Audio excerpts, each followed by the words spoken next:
Rodrigo Silva está com a gente.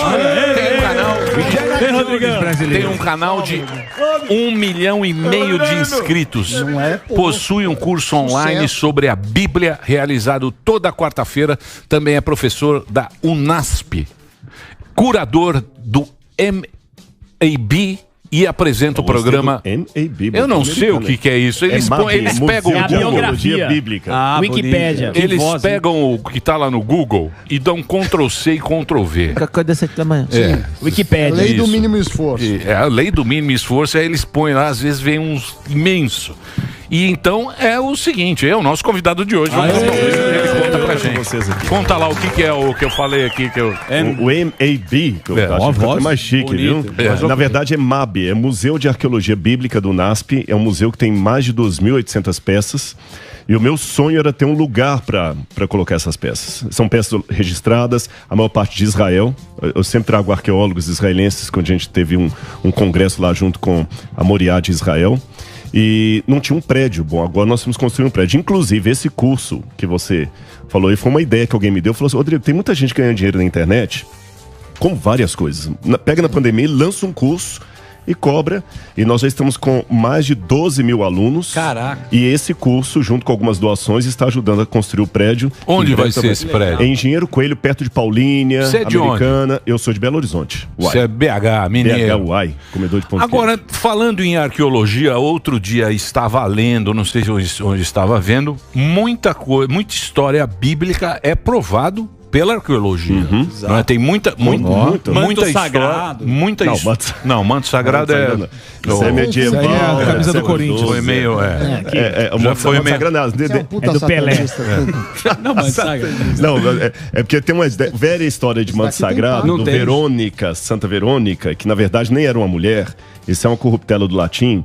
Verônica, porque tinha vários panos sagrados de Jesus na Idade Média e eles apontavam um como sendo aquele vero em latim, verdadeiro. A Verônica, ícon, que é o ícone, vero. Verônica, e acabaram depois do Verônica, o ícone verdadeiro virou o nome de uma mulher, que nem está na Bíblia isso. Então na Idade Média eles também tiveram muitas relíquias falsas ali, e até diziam que, o Lutero falava que havia tantos corpos de santos na Europa que só na Espanha você encontrava 16 dos 12 apóstolos. Você entendeu? Então tem a arqueologia e tem a chutologia também. Sim, claro, porque é uma história que vem sendo contada de pessoa a pessoa e também o texto escrito que é a Bíblia, que tá tudo lá, tá tudo bonitinho na Bíblia. E é uma coisa que as pessoas cada vez leem menos, né? Cada vez você tem menos leitura da Bíblia, que é uma obra literária fantástica e muito bacana, né? Eu acho que a Bíblia é um negócio que, os caras deviam ensinar na escola, porque não é uma questão de religião, é uma questão de civilização. É o jeito que nós somos hoje, né? O jeito que a gente compartilha as coisas, o jeito que eu olho para você, o jeito que você olha para mim, vem dali, né? Vem dessas histórias. E a Bíblia, tem um autor chamado Ravenhill dos Estados Unidos, que ele fala que a Bíblia é absoluta obsoleta. A questão é a seguinte, eu também fiz filosofia. Se eu descobrir hoje que Sócrates não morreu tomando cicuta, não vai mudar nada. Nada. O pensamento dele não muda como ele morreu. Não muda nada. Mas se eu descobrir que Cristo não morreu crucificado, acabou o cristianismo.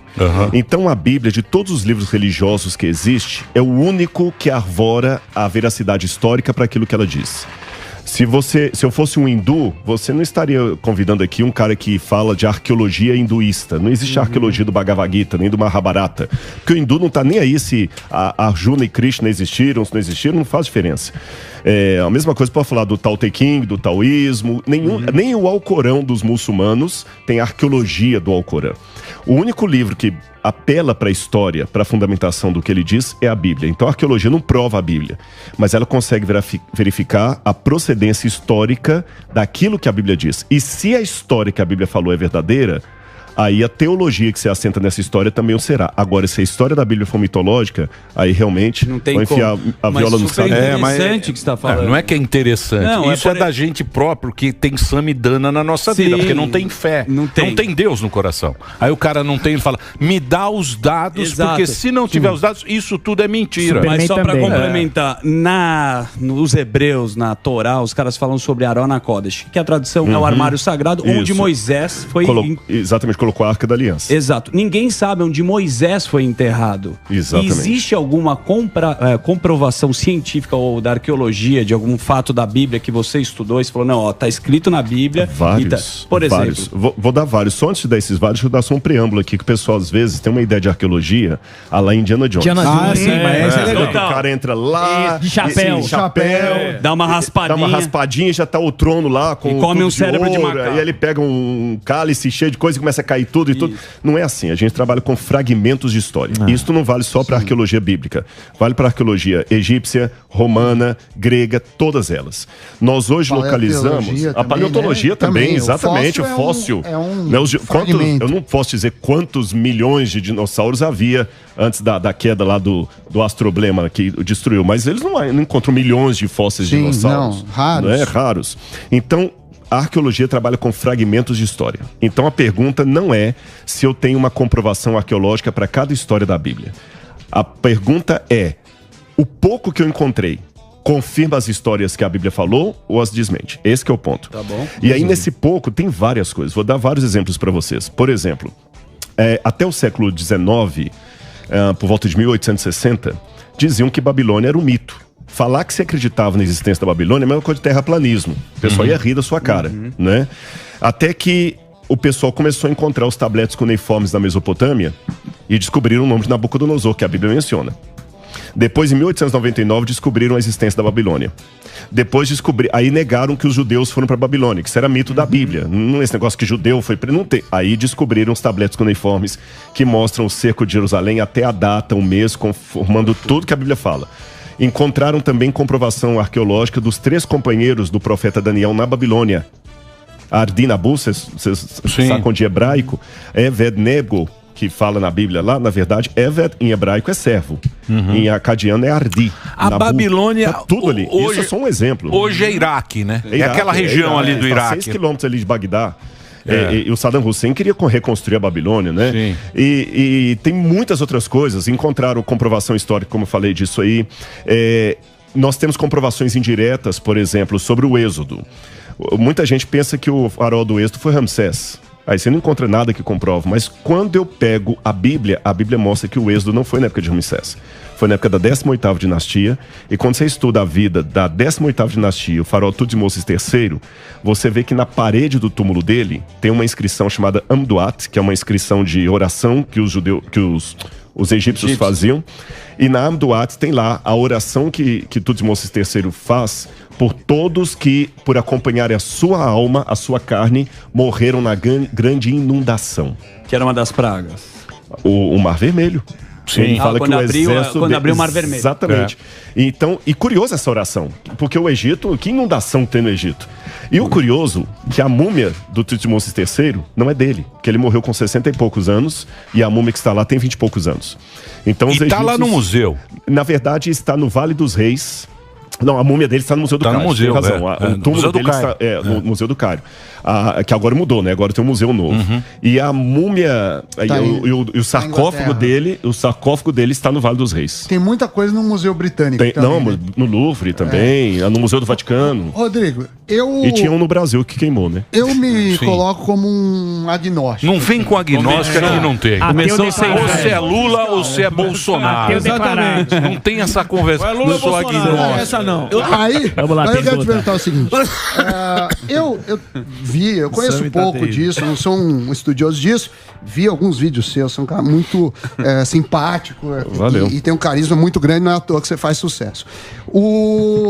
E aí eu comecei a ver uma teoria que é do design inteligente, que fala assim, e me corrija se eu estiver errado, olha, o universo é muito complexo, a ponto que um ser de inteligência maior possivelmente criou. E aí, fala assim, isso então é Deus. Só que aí eu fiquei pensando, bom, primeiro, se for Deus, por que seria o Deus judaico-cristão e não o Deus Motumbo, que o Zuzu gosta muito, da África? Reza pra ele. Ele tem uma escultura. O Sami também. Vai. Não enrola, não. Não faz graça, não. Faz a pergunta séria que o cara tem. Pergunta aí, Doug. Não faz graça na pergunta. Por que não poderia ser um extraterrestre, por exemplo? O que prova que isso é sobrenatural? Porque até então, você pegar a primeira lei da termodinâmica, fala assim, olha, energia ela só se transforma, ela vai para um lugar para o outro. E aí tem algumas teorias que falam, a água mesmo, ela não tinha no planeta Terra. Ela houve aí, você deve conhecer as teorias da física, sim. que chegaram na Terra, né? e começaram a vida. Então eu queria entender um pouco disso, se tem como provar que Deus existe. Porque até onde eu sei, a religião é uma coisa de fé. Não tem como provar. Eu tenho fé, acredito. Até porque se fosse provado, não precisaria de fé. Seria uma lógica pura. Então eu queria que você falasse um pouco sobre isso, porque então são três coisas aí. Não, mãe, são dúvidas sinceras. Três coisas que você falou e que eu quero levantar a lebre aqui. Em primeiro lugar, eu vou já talvez quebrar um paradigma aqui. A fé pede prova, sim. Sim. A fé é racional. Aliás, foi uma última frase que eu falei quando foi muitos anos atrás no programa do Jô Soares. Sim, eu falei, a fé racional isso não é fideísmo ou crendice. Você sabe, o Borbas, aquele Machado de Assis falava do Quincas Borbas, que era um sujeito mais crédulo, Rubião, que era um sujeito mais crédulo do que crente. Então a fé, ela pede provas. O próprio Abraão, quando ele abriu a boca para falar, como é que faz ser? Questionou os reis, tudo. A prova, a fé admite crença, a fé admite provas, a fé admite perguntas. Então, enquanto você está no questionamento, você não está necessariamente no mundo oposto ao da fé. Tá certo? A questão, realmente, o que me separa do ateísmo é só um Deus. É Hashem. Isso eu admito. Aí, só que tem um detalhe. Por que não pode ser outro? Um dia eu também sou fã de vocês aqui, eu assisto. Um belo dia vocês estavam contando, eu não lembro quem, que tem um pânico ao estilo, com paniquete, ao estilo do pânico antigo, lá em Moçambique ou em Angola. Em Angola.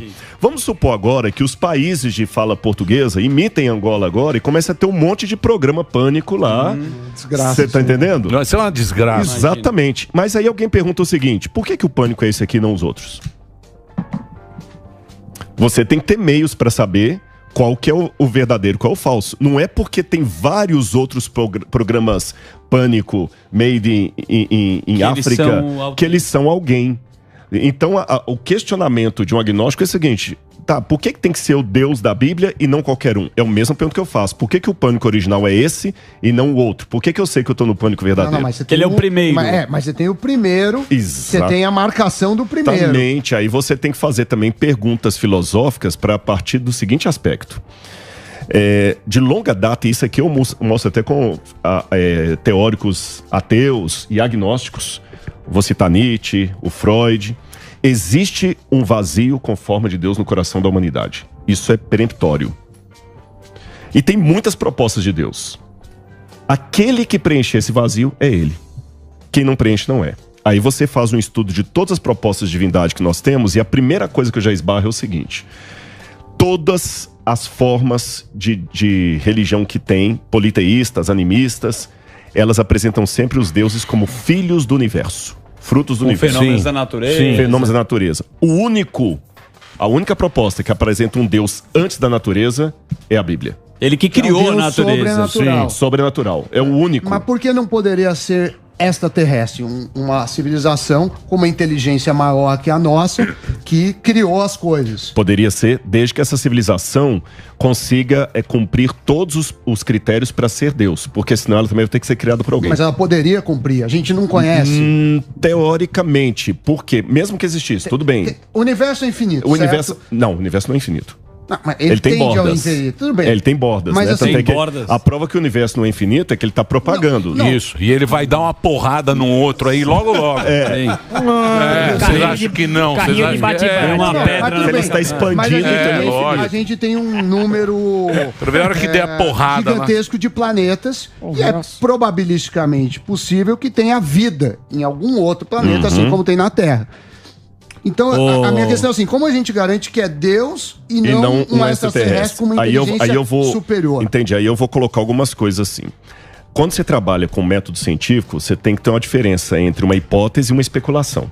Sim. Porque se eu ficar na especulação... Aí você inventa o que você quiser. Você inventa o que você quiser. Você tá mostrando então, realmente, pode ser qualquer planeta aí, pode ser coisa, uma formiga pode ser o Deus, Deus pode ser o Emílio disfarçado. Deus dos gráficos. Exatamente. E eu posso cair naquilo que o Bertrand Russell falou, que é o Deus das lacunas.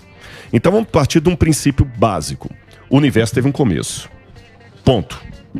Ele teve um começo. Pouquíssimos físicos estão desesperadamente tentando criar uma origem para o universo que não pegue a origem. Mas até que se prove o contrário, a física até hoje conseguiu mostrar que o tempo, a matéria, a energia, tudo teve um começo. Isso. Aí tem um problema que Wittgenstein coloca. Todo sistema lógico, a lógica dele tem que estar fora dele. O sentido de um sistema fechado está fora dele. Por exemplo, não sei se isso aqui é um... O que é isso aqui? Um celular. A lógica desse celular está fora dele. Esse celular só funciona porque tem internet fora dele, tem dados, tem uma coisa... Ele em si mesmo é um sistema fechado, não tem lógica. Então, se o universo também é um sistema fechado, a lógica dele tem que estar fora dele. Então, tem que ter uma lógica fora do universo. Essa lógica tem que ser aquela que produziu o universo. E para produzir o universo, essa lógica, eu estou usando essa palavra aqui, ela não pode ser presa à matéria, porque ela é antes da matéria. Ela não pode ser presa ao tempo, porque ela é antes do tempo. Ela não pode ser presa à energia, porque ela é antes da energia. Mas é um princípio cósmico que tem que ter inteligência, propósito, razão, vontade. E o único ser que equivale com isso é a Bíblia, que mostra um Deus que é onipresente, onipotente, onisciente, acima de tudo e de todos. Monoteísta. E monoteísta.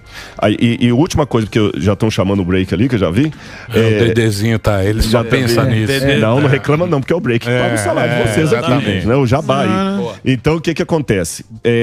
Aí vem uma segunda pergunta que eu deixo para responder depois, por causa do tempo. Tudo bem, então esse princípio ativo é Deus. Aí, para responder a questão por que é ele e não é ter, eu tenho que trabalhar com uma outra hipótese. A primeira hipótese é dele existir. A segunda é dele se revelar.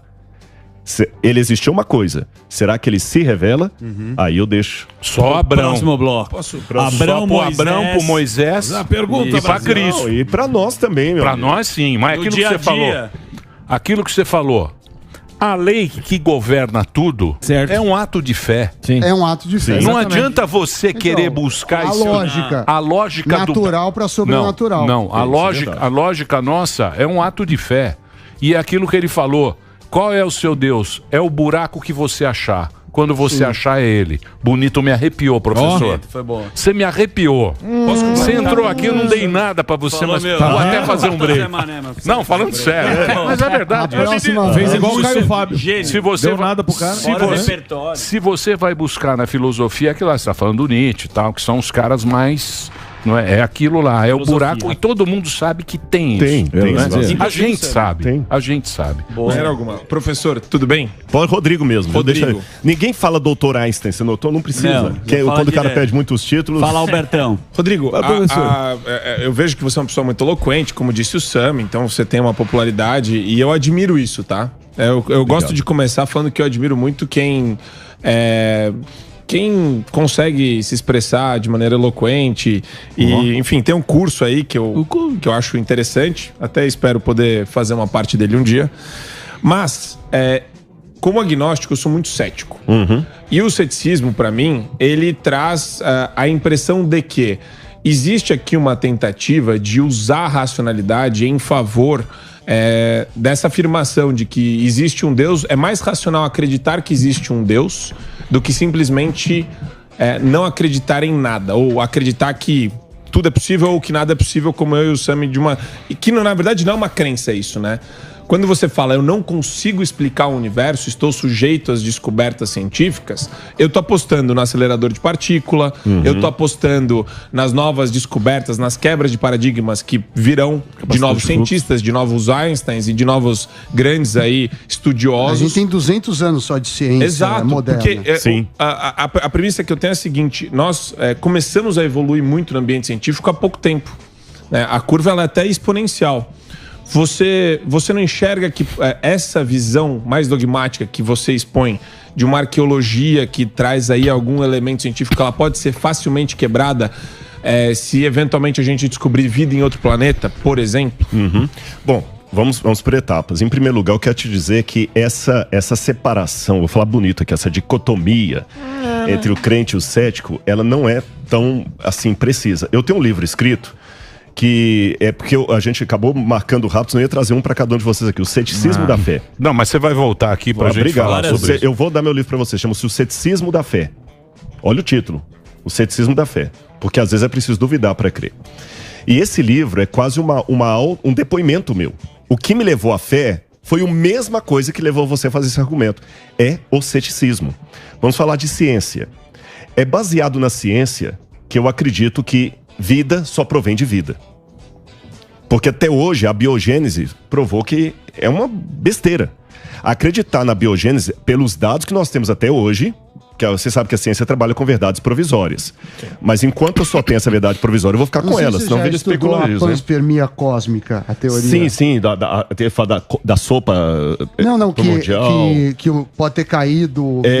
Mas tudo bem, mas de qualquer maneira, a vida vem de vida. Mesmo que essa bactéria veio de outro lugar. Acho que a questão que você fala é da matéria inanimada ou inorgânica para a matéria orgânica. Exatamente. Quando que houve essa quebra no universo? Exatamente. Vamos pegar assim. Saiu do Big Bang e foi para isso. Vou criar agora eu vou dar uma viajada aqui, mas só para ilustrar o que você está falando.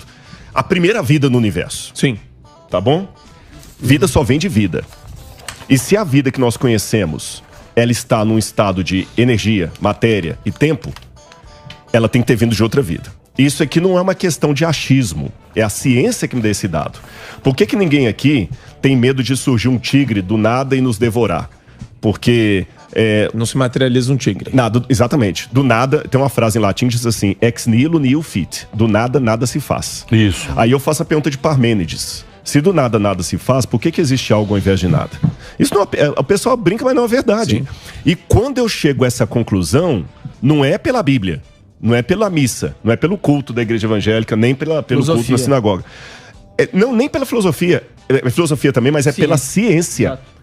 Então eu estou sendo científico quando eu digo que eu tenho que ter uma causa para o universo. Quem, com todo respeito, não está sendo científico é uma pessoa que na academia foi desacreditada nos últimos anos, apesar de ser um gênio, e eu sei separar as coisas também, chamado Stephen Hawking, que sentou na cadeira de Newton e no final, para sustentar o ateísmo dele, quis criar uma lógica para a origem do universo que abstenha daquilo que ele falou antes. Big Bangs sucessivos. Exatamente. Ele fala assim, a energia sempre teve lá. Então, através de Big Bangs, acabaram se formando. Não, eu não sei a resposta. Eu tô falando exatamente, mas assim, o universo paralelo, por exemplo, fica muito bonitinho. O multiverso. É lógico. Conversa. Mas o universo paralelo, o multiverso, é zero a prova de multiverso.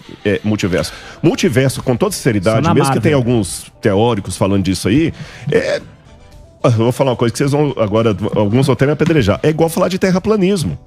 Você tá entendendo? Não tem nada que prova, não ser uns caras aí que querem. Então, assim, na verdade, quem eu vejo, com muito respeito, eu tenho muitos amigos ateus, e eu acho que a gente tem que aprender a discordar com elegância. Que nem eu tenho um amigo socialista. Então, mas deixa eu falar deixa eu perguntar um negócio pra você, meu querido mestre. Essa é uma tendência do mundo ocidental cristão moderno. É muito moderno você falar. Descolado. Os descolados, da Europa do Norte deixaram de acreditar. Eram cristãos, a gente tem a tradição cristã, mantém o cristão, como o nosso querido agnóstico. Ele é um puta cristão. Ele é um cristão de cabo a agnóstico. Ele é conservador. Tal, nem manda nude. Ele fala agnóstico, porque é bonito. É bonito. Quando houve isso? Quando aconteceu de a gente falar o ser humano é ruim, Deus não existe e a ciência explica tudo? Assumo a culpa onde está essa ruptura, digamos assim, que hoje em dia o nosso querido agnóstico, ele acha bonito subir o Everest e tirar foto no Instagram, ir lá tirar uma foto e fazer namastê. Sabe, o namastê, ele fala assim, eu encontrei uma paz, gratiluz, um namastê e gratiluz. Você sabe onde é que está essa ruptura? É fruto programação da Jovem Pan. Hoje uma presença ilustre, hein? Ele tem muita gente que acompanha ele no YouTube. É o Rodrigo Silva, arqueólogo, teólogo, e tem o seu canal com mais de 1,5 milhão de inscritos. E a gente tá falando onde houve a ruptura, que a ciência se tornou tão importante no mundo ocidental e a gente deixou de acreditar em Cristo e hoje acredita em Deus, né? Em Deus ou em Cristo, sei lá o quê. A gente deixou esse lado para lá e passou a valorizar a ciência do nosso querido calcinha apertada. Perfeito. Hoje é muito mais importante a máscara e o calcinha apertada do que a própria, e ninguém sabe a própria fé em Deus, não é isso? Acontece o seguinte... Como movimento filosófico, muitos ateus vão discordar do que eu estou falando, que eles querem puxar o ceticismo desde Górgias, lá da época da Grécia e tudo mais. Sim. Mas vou lembrar o nome do autor aqui. Eu tenho um livro dessa grossura lá em casa, que é a História do Ateísmo Moderno. E como movimento filosófico, o ateísmo, o agnosticismo são movimentos da modernidade. Tá certo? O tipo de ceticismo que tinha nos gregos lá com Górgias e aquele pessoal todo que eu citei, não é o mesmo ateísmo do Richard Dawkins hoje. Sim. Tá bom? Esse ateísmo e agnosticismo que nós temos hoje de deísmo é subproduto da religião cristã. Porque é aquele negócio, Emílio e galera, vocês sabem. Mas é o cristão em geral, luterano, todo cristão. Não, tô falando, é subproduto no sentido que o cristianismo no Ocidente, porque ele pegou aqui o Ocidente, né? Isso. Não, pegou a Europa. Embora a Grécia é Ocidente também, mas sim, assim... mas o Oriente é outro papo. Deuses... Não, esquece. Estamos falando do Ocidente.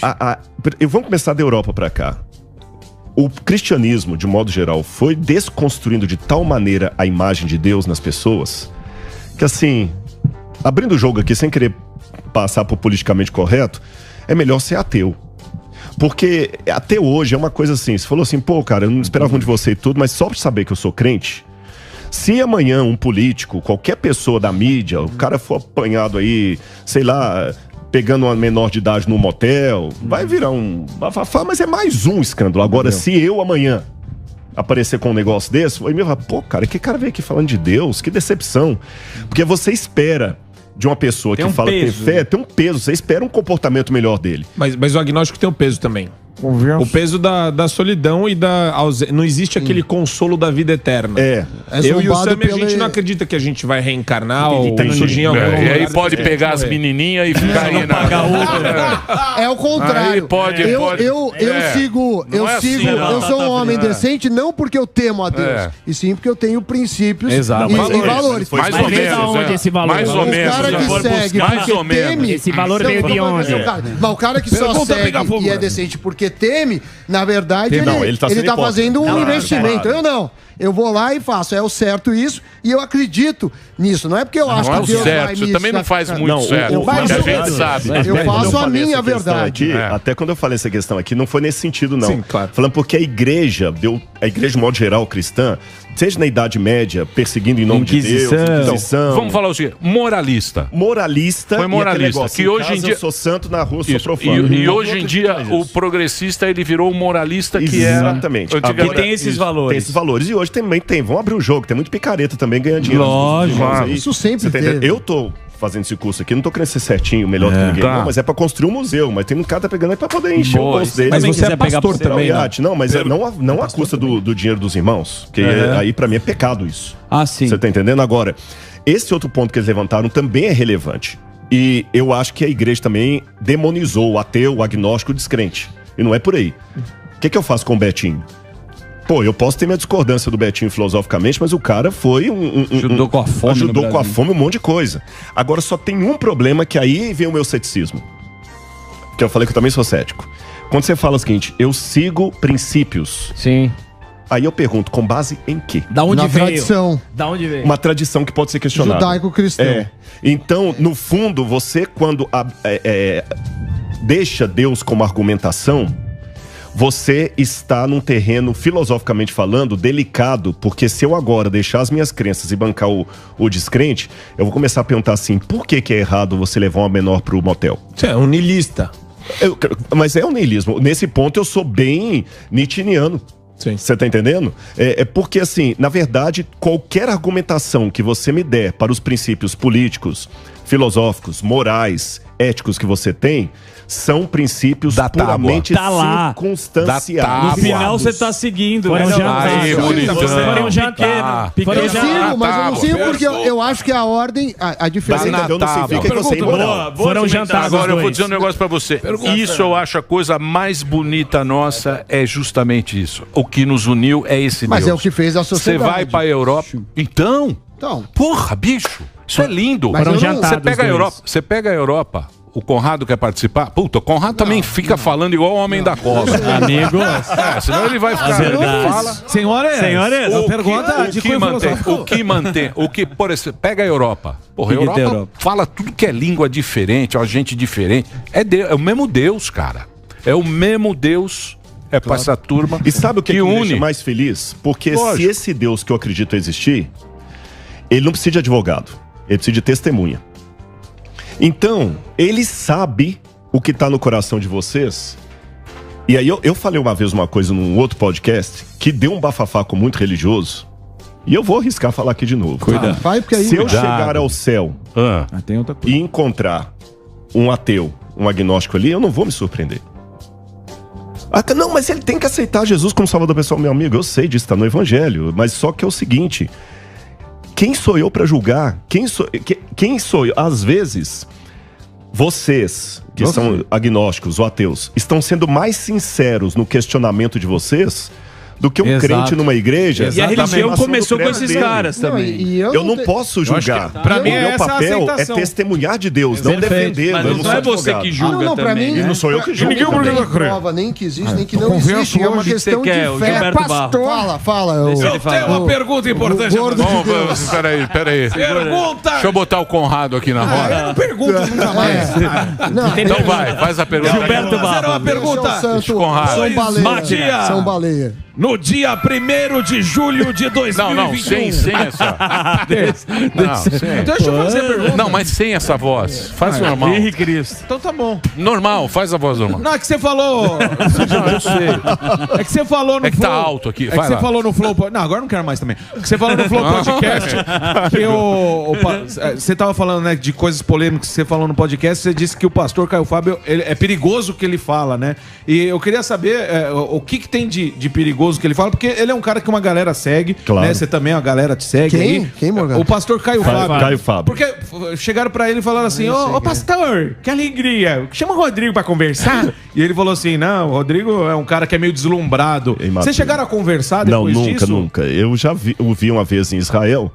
E eu vou, para também não deixar a sua pergunta no ar, porque senão parece que o cara quer sair pela tangente, mas eu só tenho que dizer que eu não quero cometer a deselegância de falar das ideias do cara sem o cara estar aqui para me refutar. Claro. Aí eu não tô sendo ético, né? Mas assim, para também não deixar no ar, o Caio Fábio ele não é inteligente, ele é genial.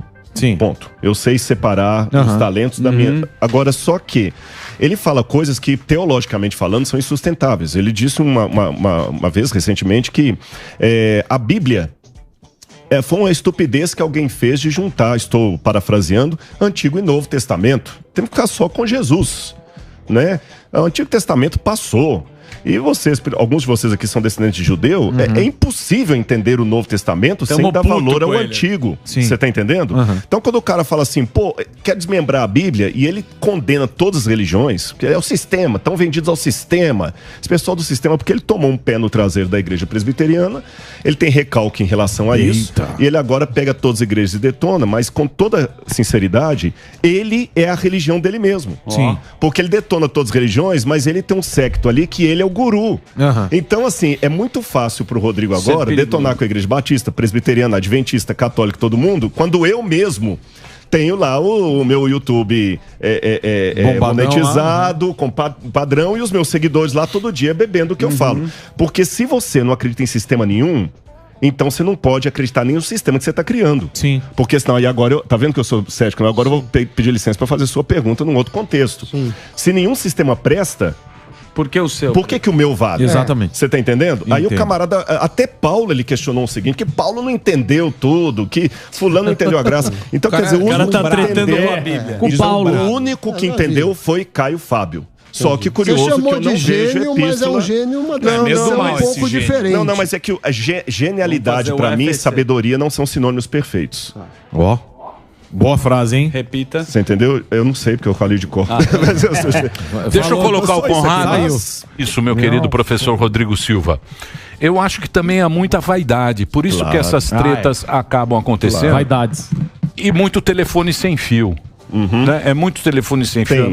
Tem a vaidade. E eu não vou também dizer agora, apesar do que eu mencionei do Caio Fábio aqui, que eu estou incólume a isso. Você tá entendendo? Eu acho que a gente tem que tomar o cuidado de ter a sensibilidade de saber que você não está acima do bem e do mal.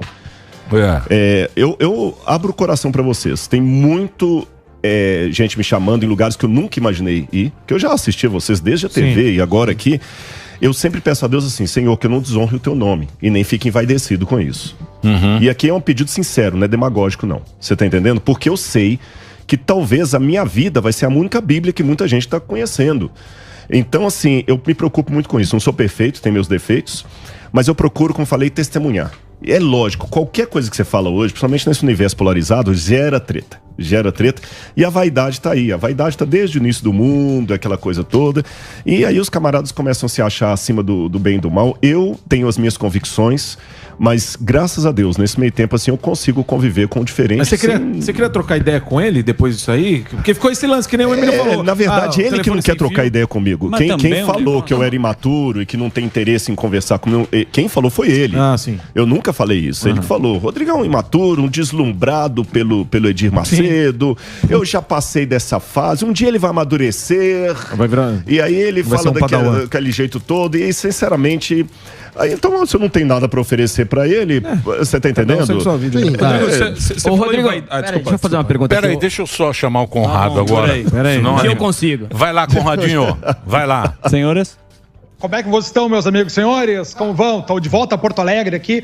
Antes de mais nada, para quem não me segue na internet, senhores, @Fernando Conrado. Coloca tudo junto, senão tu não me acha, que é aquela briga eterna aí dos lados da moeda aqui. Mas eu queria aproveitar que a gente está com o grande professor Rodrigo Silva e trazer a nossa conversa para o campo da arqueologia. Que eu vi vocês aí discutindo se Deus existe ou não. Para mim isso aí, né, questão de fé mesmo. Mas a primeira fala do professor foi uma voadora na Via Crucis, né? No momento que ele disse que a Verônica não existiu. Que a Verônica é um vero ícone, né? Essa aí é a estação 9 da Via Cruz. Isso mesmo. Se eu não me engano, eu estava semana passada em Israel lá, professor. Por isso que eu te pergunto isso. Então, professor, minhas perguntas para o senhor a Via Crucis, de verdade, a gente tem partes dela ali que não está em lugar nenhum. Eu quero saber do senhor, tá? Por exemplo, as quedas de Jesus Cristo. Isso aí não está na Bíblia. Né? De onde é que a tradição religiosa diz aí? De onde é que tiraram de Jesus Cristo que caiu 3 vezes antes de chegar ao Gólgota? De onde é que vinha essa informação? Se é a tradição, se tem uma fonte real em termos de arqueologia? De onde é que vinha essa informação, mestre? Conrado, valeu, meu amigo. Deixa só o senhor pra lá, viu?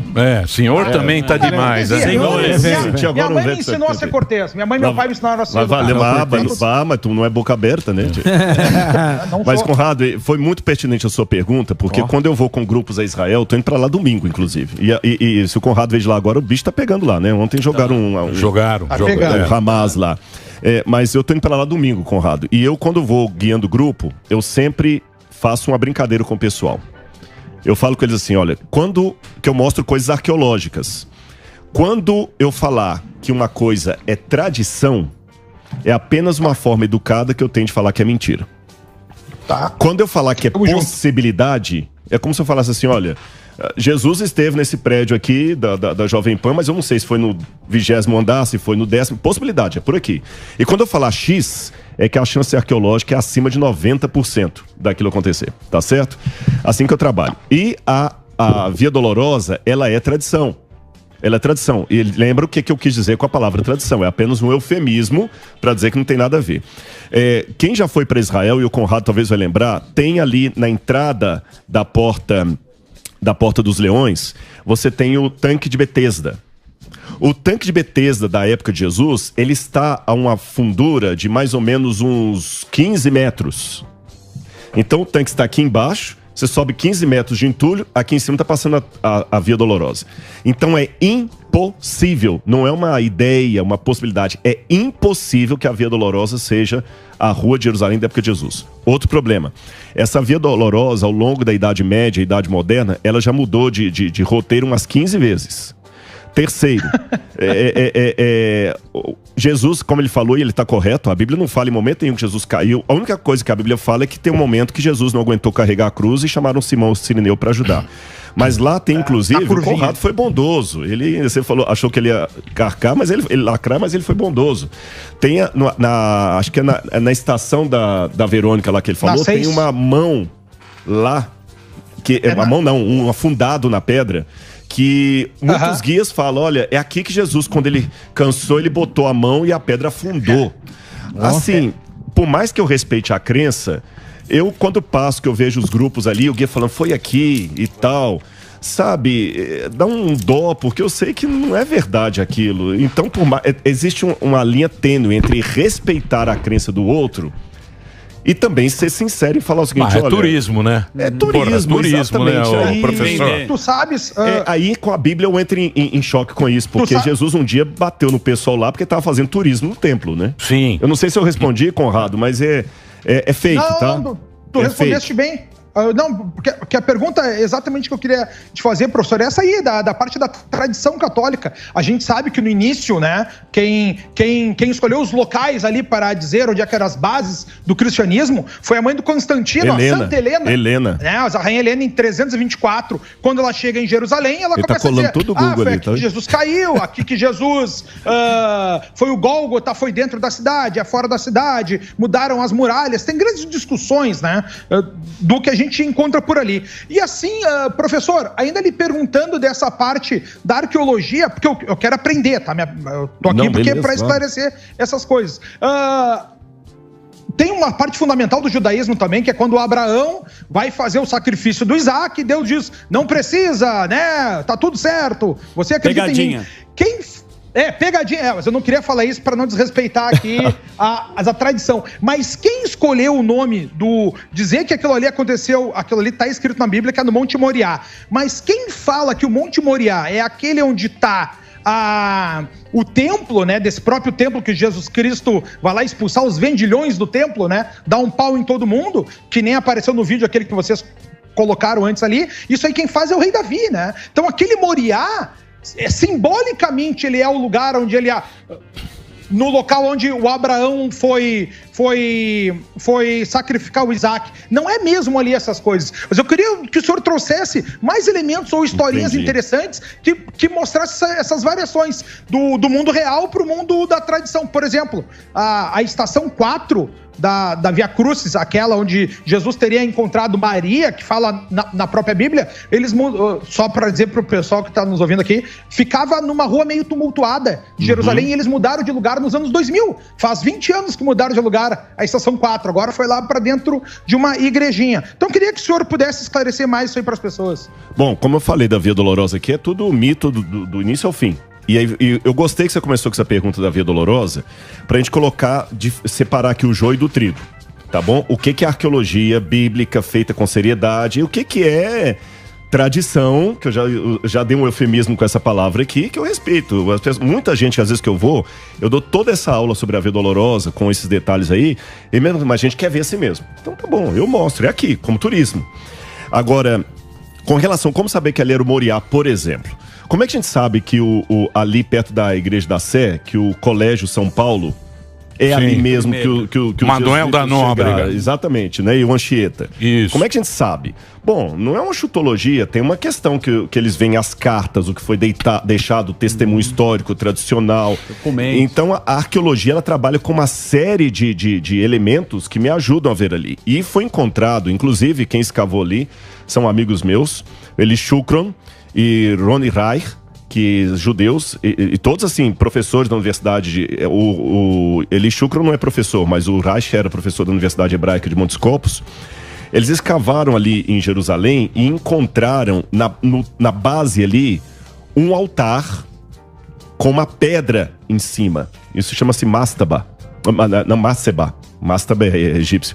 Matseba. Matseba é um altar do período do bronze. Quando eu falo bronze, é a época de Abraão, que alguém fez um altar e colocou uma pedra ali, tá certo? E junto, do lado, você tem um lugar para prensa de azeitona, para fazer óleo, para fazer vinho e para fazer pão. Isso está documentado. Legal. E nós temos evidências que na época do ferro, mais ou menos 1000 a.C., ou antes da Era Comum, que é a época de Davi, aquele lugar foi enterrado com areia. E ali tem todo o indício que foi um altar da época do bronze, típico aquele que Abraão encontrou com Melquisedeque, numa cidade que se chamava Salém. E a gente tem indícios que havia povos ali. E o monte que está mais acima é justamente o monte onde depois vai ser construído o templo. Então nós temos cruzamentos de dados que trabalham com isso. Como toda a ciência, a arqueologia também trabalha com um quesinho de ceticismo, claro. Se você conversar, se você trouxer aqui um médico, um oncologista, e começar a perguntar para ele como é que é a coisa do câncer, vai ter que refutar o outro. Vai refutar e falar o seguinte, olha, todos os indícios falam que o câncer de próstata vem por causa disso. Mas tem uma parte que a gente ainda não entende. Entendeu? Então eu tenho que trabalhar com isso. Aí você fala, então tá, e por que você acredita na medicina assim mesmo? Ele falou, olha, porque eu já tenho elementos o bastante para chegar até aqui. Então com a arqueologia nós temos evidências o bastante para chegar até alguns dados, mesmo que algumas coisas fiquem ainda meio... Quer ver uma coisa, por exemplo, ele não perguntou, mas eu vou colocar aqui, que eu não tenho ainda como provar pela arqueologia, como é que 2 milhões de pessoas saíram do Egito. Esse número não fecha, a conta não fecha. Não fecha. Eu não sei como. A conta não fecha. 2 milhões saíram o quê? Dos hebreus? Dos hebreus. Essa conta não fecha. Eu não tenho ainda uma explicação para isso. Algumas questões de datação também. Isso é um inferno. Você vai ficar doido. Eu acho que quando tem aí não vamos discutir. A idade dos personagens. O Alba tem pergunta. Falar em datação, especificação, consegui. Finalmente. Professor, vou chamar de professor. Muito se fala do anticristo, da volta do anticristo, da volta do Messias, e em Mateus 24, 14 fala, né, que... o evangelho vai ser pregado a todo mundo. Exatamente. Eu já lembro logo disso aqui, que o evangelho vai chegar em todo lugar e aí vai vir a grande tribulação. Do teu conhecimento, o que você consegue tirar? A gente tá chegando perto? Tem alguma especificação, algum estudo do senhor que chega... Olha... É interessante que se você pegar Mateus 24 todo, Jesus acaba desconstruindo alguns discursos que nós temos hoje de fim do mundo. Por exemplo, eu gravei um vídeo esses dias no meu canal sobre a guerra na Rússia. Porque muita gente começou a falar, não, porque Gog, Magog, é Moscou e tal, e que é... Blá, blá, blá. A Rússia é a Ucrânia, fica todo mundo tentando acertar. Exatamente. E Jesus, em Mateus 24, ele fala o seguinte, primeira coisa que ele fala da volta dele, vejam que ninguém engane vocês. Porque virão falsos profetas, falsos cristos. Certamente vocês ouvirão falar de guerras e rumores de guerras. Não se assustem, é necessário isso acontecer, mas ainda não é o fim. Jesus vai na contramão, enquanto os caras ficam... Mas é o Armageddon, vai ser lá na região. Mas tem uma coisa, hein? No Vale do Meguido. Tem uma coisa, hein? Lá no Jezreel. Se a gente for fazer um cálculo, tivemos o quê? Covid, a peste, guerra, fome e morte. Só faltam 2 cavaleiros. Mas pra gente chegar lá. Posso fazer uma provocação? Só faltam 2 cavaleiros. Então aqui os 2. A peste nós tivemos. Covid? Mais de uma. Apocalipse. Não, Covid, pô. Não, mas- agora, mas não foi a guerra na primeira sequência. Tem mais 2 agora. Rodrigo, deixa eu imagino que você... Vai lá, agnóstico. Não, eu imagino que o Rodrigo ele atribui... Reza lá pro Tesla. Pega o teu cavalo aí pra ficar lesado. Eu imagino que o Rodrigo atribua a explosão cambriana ou explosão câmbrica, que eles falam, né? A algum ato de divindade. Eu imagino que... porque existe sempre essa discussão entre ateus agnósticos e o pessoal que acredita em Deus. Mas agora eu quero colocar uma dimensão temporal, trazendo aqui os dinossauros de Samidana, né? A gente está falando de um reinado de 65 milhões de anos contra uma experiência nossa de civilização muito curta, muito pequena, né? Tudo bem, você pode pegar o Australopiteco lá, qual que é o nome dela? Rose. Não, a Lucy. Lucy Sky, que tava ouvindo, os caras estavam ouvindo os Beatles, né? Lucy Australopiteco, Aí você, tudo bem, tem lá 1 milhão de anos, talvez, no máximo. Mas o universo tem 14 bilhões. A gente está falando de quase 14 bilhões de anos do universo. 13,7 bilhões de anos de história cósmica. A qualquer momento pode cair um meteoro nessa Terra e acabar com toda essa graça que a gente tem aqui. Acabar com a nossa farra. Não seria muito mais uma espécie de vaidade do ser humano de se achar único e especial no universo que é totalmente indiferente à sua existência? Claro. Em primeiro lugar, eu não trabalho com a hipótese que o planeta Terra é o único habitado. Não vejo nada na ideia de outros mundos habitados que seria contrário à ideia bíblica. A Bíblia não fala sobre isso, mas também não desmente. Não tem um texto na Bíblia que fala o seguinte: o único planeta que tem vida é a Terra. Assim diz o Senhor. né? São Rodrigo, capítulo 15, versículo 28. Aí se o cara fala, não, mas tem evidência de vida nos planetas.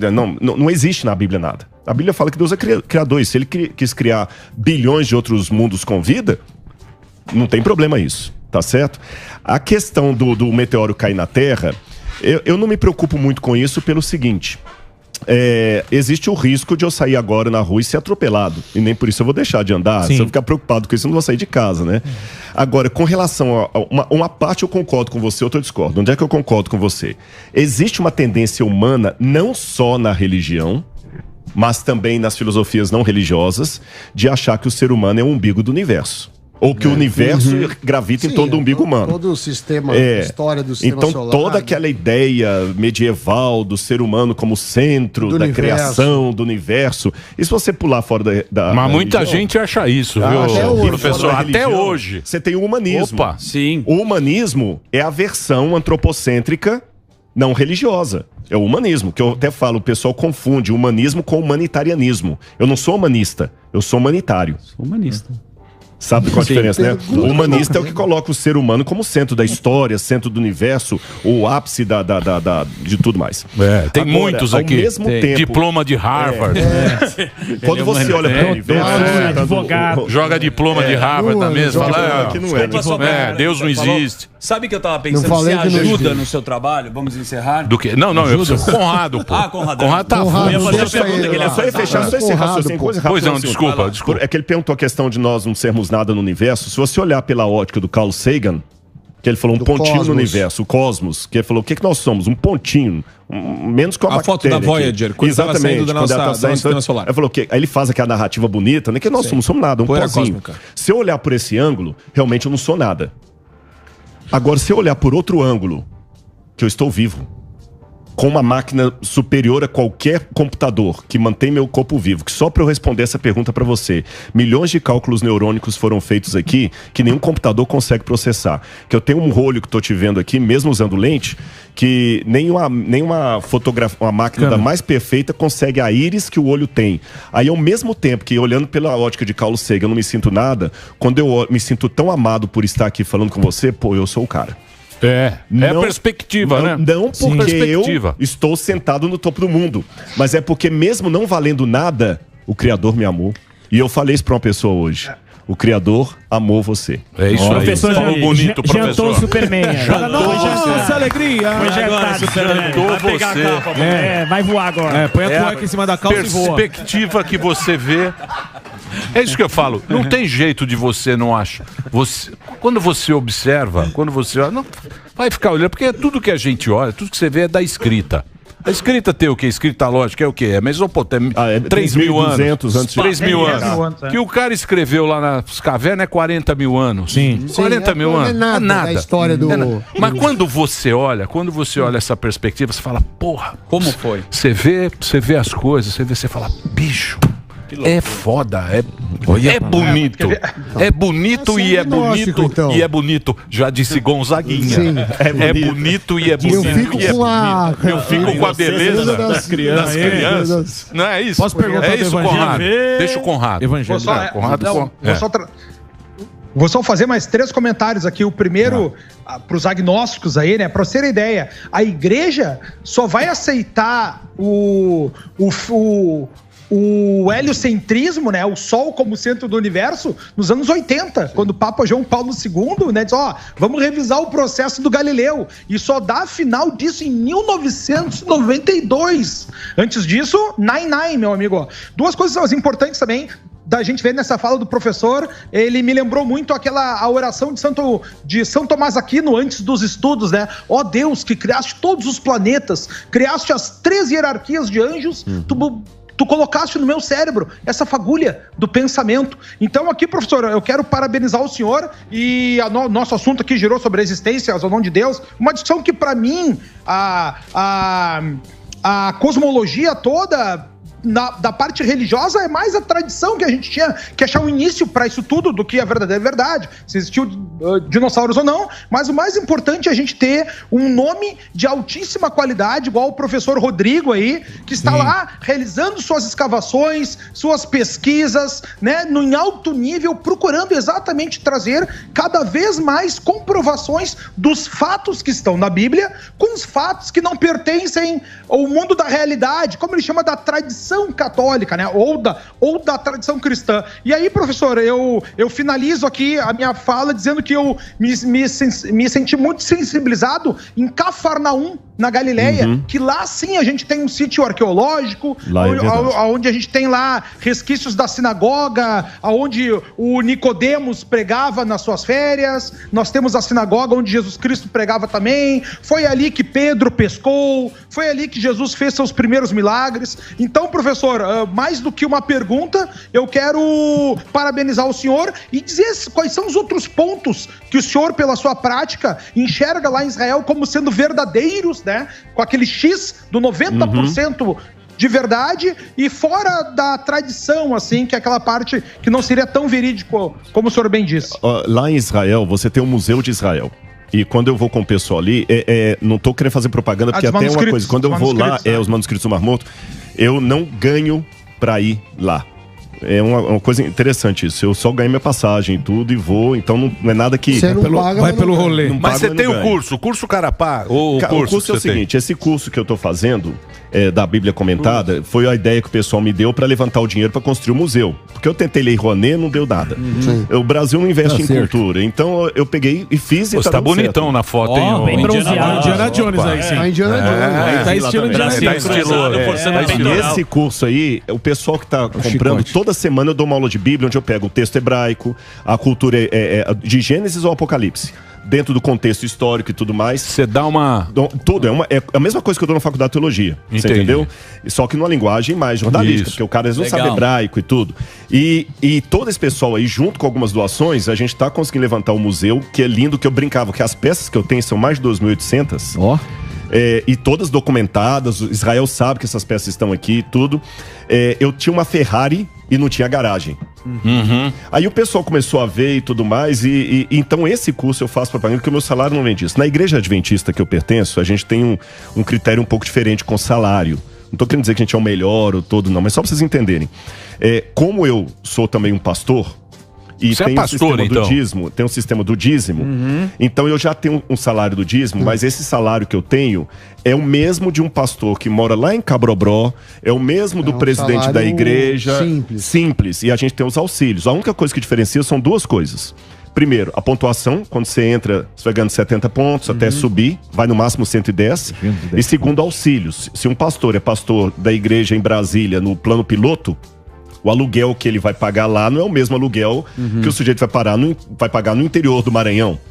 Você entendeu? Mas o presidente da igreja adventista para toda a divisão sul-americana ganha a mesma coisa do pastor da igreja. Mas basicamente é legal que você pega o dinheiro para fazer um museu. Exatamente. Boa. Aí nesse aspecto eu não posso ter outras fontes de... É lógico, quando eu tenho livro escrito, eles deixam como direito autoral, mas um curso desse, o curso que eu para Israel, tem um programa de TV. Eu não ganho um salário dobrado para ser professor e apresentador de TV. Boa. Você entendeu? Então, só para explicar por que esse jabá aqui eu faço lá. E tinha uma coisa que ele falou ali, lugares que tem Israel. Então, quando eu levo o grupo lá, eu gosto de mostrar coisas que normalmente os grupos turísticos não fazem. Por exemplo, eu gasto uma manhã inteira de 4 horas só no Museu de Israel, explicando peça por peça. Caramba. Então vou dar um exemplo rapidinho aqui, porque o nosso tempo eu sei que é cronometrado. Que também do lado do... E você sabe disso. Como tem crente que me dá vergonha de ter, tem crente que é igual pantufa. Dentro de casa é confortável, na rua dá vergonha. Me fala, os adventistas têm o Shabat também. Tem, adventista que tem, né? Guarda o sábado. É isso que chama do sétimo messiânico, né? Exatamente. É assim, a única diferença é que o sábado que eu guardo não é exatamente como aquele sábado do ortodoxo, que eu não posso apertar botão. Sim. Mas você cumpre, acende a vela. Mas o Shabat também é. Já faz o Shabat do pôr do sol de sexta-feira ao pôr do sol de sábado. Você acha que tem muito preconceito com... Eles chamam de crente aqui, né? Do evangelho? Você acha que tem? Tem. Só pra muitas pessoas, Com certeza nos comentários que você tá dando aí, esse camarada é um falso cientista, que é impossível você ser um acadêmico e religioso. Então tem esses preconceitos. Você tá entendendo? Aí o camarada tá sendo também... Pô, a USP me deu um título de doutorado, então foi brincando. Amanhã eu tô participando de uma banca da USP de mestrado. Então, mas não é a primeira vez. Porque o Brasil era católico, né? A gente tem essa tradição de ser católico. Você acha que vem disso? Pode ser. O meu primeiro eu tenho 2 doutorados. O meu primeiro, porque eu tô contando isso aqui, não é pra exibir, não. O primeiro doutorado foi na Universidade Católica. O segundo que foi na USP. E eu estudei na Universidade Hebraica também. Então, por que eu tô fazendo isso? Eu tenho a tradição judaica, mas na Universidade Hebraica não foi doutorado, foi só uma especialização em arqueologia, e não em Harvard. E lá na USP foi doutorado e na Católica doutorado. Eu procurei estudar num ambiente fora da minha igreja. Pra sair da caixa e ver Não, exatamente, pra sair da caixa. E ver você tá entendendo? E poder dialogar com o diferente. E aí, sabe, poxa vida, se eu fosse um palhaço aqui, e diferente de Harvard, você pode entrar no meu currículo Lattes, que tá lá a minha formação. Pode perguntar lá no MAI da USP, porque eu tenho diploma lá mesmo. Porque a gente precisa também falar, né? Porque senão vão falar... o cara vai achar que eu sou falso. Então não tô brincando. Agora, a única coisa que eu faço é o seguinte. Eu defendo o direito do ateu ser ateu. Tá vendo? Mas muitos ateus, eles querem bancar, e eu respondo a sua pergunta da questão do catolicismo, mas não só o catolicismo, tá? A gente demoniza um pouco a igreja católica, mas o protestante também tem culpa a minha igreja, todos os cristãos erraram. Se você for... Teve a Inquisição, né? E teve a Inquisição também protestante. Cruzadas. Aí não, se você queimaram for lá, gente que falou. o Miguel de Cervé. Miguel de Cervé foi queimado lá em Genebra, porque ele questionou os dogmas da igreja presbiteriana e Calvino mandou matar Miguel de Cervé. Calvino era danado também. Entendeu? Então, quer dizer, eu acho que o Lutero também. Martinho Lutero. Eu posso até falar dos seus erros, mas com 2 situações, como Cristo falava. Em primeiro lugar, com amor, querendo te resgatar. Sabe aquele pai que o filho tá lá caindo numa situação que eu vi uma vez uma mãe, o menino tava envolvido com tráfico Tem de vários drogas. aqui. Aí a mãe pegou o menino, ela começou a bater no menino na frente do policial. Mas eu fiquei pensando, no tapa que aquela mãe deu, não é um tapa de carinho. Do Will Smith. Mas é pior que é. Não é o tapa do Smith. Não é o Smith. Aquele tapa que a mãe deu é um tapa de amor desesperado. Tipo, acorda, pô. Eu tenho que ter esse amor pelas pessoas quando eu denuncio as faltas dela. E diferente de Jesus, porque eu não sou perfeito, eu tenho que lembrar que o telhado de vidro. O Agostinho, né? Sim. Tudo que fizer, faça com amor. Se você gritar com amor, faça como... Isso está no Confissões. Isso, exatamente. E lê-lhe chamar. Bonito. Não faça os outros o que não temos mais tempo? Deixa eu te falar. Não temos mais tempo? Não temos mais Deu nem... show. Olha o relógio. Eu falei ele demais. pode voltar aqui, não? Não, ele volta a hora que ele quiser. Eu acho que ele nunca mais vai voltar. O Evangelho de Judas é uma coisa que a gente não falou. Mas o cara deu um show. Do Evangelho de Judas que tem, né? Deixa eu falar sério. Tem o canal no YouTube. Tem, não tem? YouTube. Não, deixa o cara fazer o curso. Evangelho de Judas. Faça o curso. Tá aí o curso, ó. Custa 60 mango por mês. Aí, ó. Porra, caro, hein? Também. Que caro, ó. Faz um abatimento. Mas esse curso aí, ele tem um curso de hebraico, de grego, se ele fizer o anual, hebraico, grego, pra ele poder estudar, família. Então cobra mais. E ainda é uma aula. E é pro museu, né? Não, tá barato o destino. É lógico que tira parte da plataforma. Mas ó, é o seguinte, deixa eu falar sério. Custa R$59,90. Eu não achei barato. Barato é 9. 5 é barato. Mas é também pra fazer. Pera lá, deixa eu falar, pô. Tem que ser honesto. Não é pra ser honesto? Mas... Tem que ser honesto. Mas é pra quê? É pro Rodrigo fazer um museu. Porque ele tem as peças e ele quer fazer um museu em... Engenheiro Coelho. Já começou, inclusive no meu Instagram, eu boto fotos lá da construção, que já começou, a construtora já tá lá. Então, convido você, Emílio, e toda a banca aqui para um dia conhecer lá. Vocês vão ser meus convidados. É um lugar muito legal. Então é o seguinte, você vai, põe lá a foto lá do canal, do Rodrigo, do canal do YouTube. Isso aí, ó.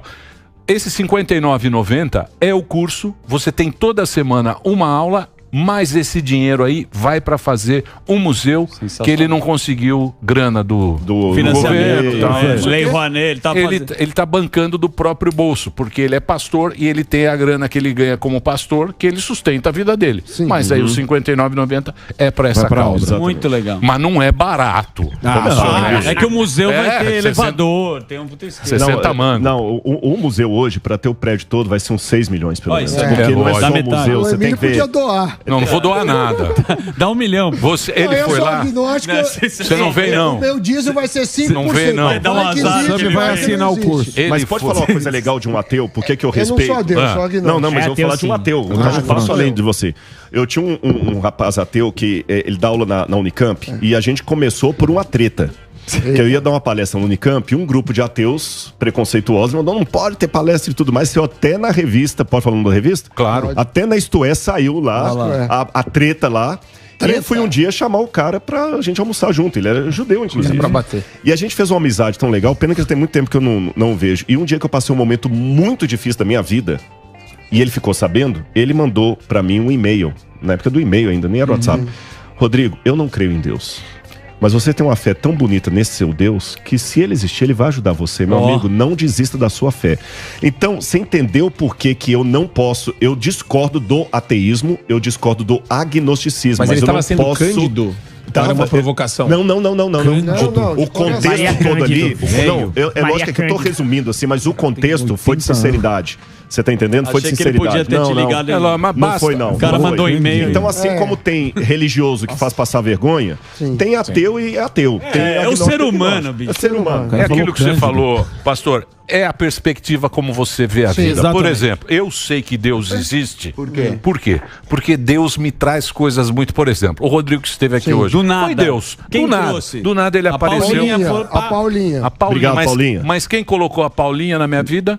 Deus. Você, Zuzu. A Thalita também falou com a Paulinha. A Thalita também. Obrigado, Thalita. Quando você imaginar que um professor de Harvard... Que tu tinha, Não tinha nada. Você estaria lá no... É Deus, pô. Estaria nas invejas. Você saiu da Globo. A gente rezou a Globo, Deus fez a Globo te mandar embora pra você vir pro Pânico. Eu não fui, mano. Olha, Eu nunca viria pra cá. E aí foi com o Tutinha. Até o Delari. Superman. Falou Superman. Do nada. Veio voando. De Krypton. Do nada ele apareceu aqui. O Delari. Meteoro. Delari. Delari foi Delari não. Delari não foi Deus, não. Delari é pecado. Delari é pra Muito pagar obrigado. pecado. Vai ter mais um. Vai ter mais hoje, um podcast. Hoje tem mais um podcast coladinho aqui com o Pânico, Isso. com ele, com o nosso querido Paulo Figueiredo. E o Conrado, vou agradecer o Conrado. Conrado também tá. Ele tá aqui ainda. Muito obrigado. O Conrado. Muito obrigado, meus amigos. Oi. E aí, eu vou só finalizar aqui, tá? Primeiro lugar, me sigam no Instagram, @Fernando Conrado.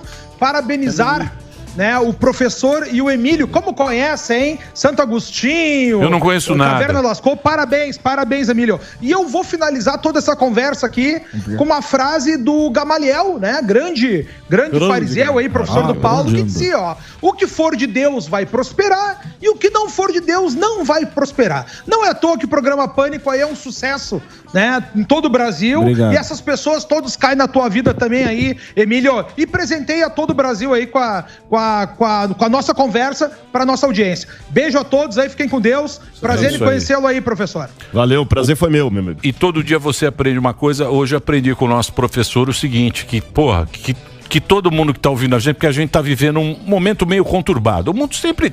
A nossa vida sempre é conturbada, mas quem dera que todo mundo encontrasse um Deus pra si mesmo. Não importa se é Deus do Abrão, Motumbo. Deus... o Motumbo do Santos. Ele pegou o Motumbo pra tirar um sarrinho. Ele gosta. Eu queria que você mostrasse o Deus do Motumbo. Ele pegou o Motumbo, mas você deu uma estátua na deu uma motumbada ontem. Se Deus... Você ficar rezando lá que eu sei. Se todo mundo Toda tivesse... sexta, é um fundinho e um Motumbo. Tivesse isso dentro né, seria um dentro mundo da melhor. gente, seria um mundo mais bacana. Paulo, uma vez em Atenas, quando viu um altar desconhecido, falou o seguinte: esse Deus que vocês adoram sem conhecer foi quem eu vim apresentar. É isso. Então, assim, mesmo que a pessoa esteja equivocado, Deus um dia vai se revelar para ele. E boa, no essencial, unidade. No não essencial, diversidade. Mas em tudo, caridade. É isso. Obrigado, viu? Rodrigo, parabéns. Muito bem, mais uma vez vamos passar aqui, é o @Rodrigo Silva Arqueologia. Esse é o Instagram do Rodrigo Silva Arqueologia. Ele tem muitos seguidores e você ajude a fazer o projeto dele aí, que você vai pagar uma quantia, mas também vai ter as aulas, tá aí ó, para você, a Bíblia comentada pelo Rodrigo Silva Arqueologia, e você vai colaborar com esse museu que provavelmente vai ser muito bacana. A gente acho que não tem aqui no Brasil, né? Não, na América do Sul é o único. Tem um rapaz, um amigo meu, que ele tem alguma coleção de réplicas, então já posso falar que é o segundo, mas eu espero que cresça e em breve vocês possam visitar lá. Bacana, conta com a gente, Rodrigo. Valeu. Vai lá, Zuzu, agora fala muito. Sim.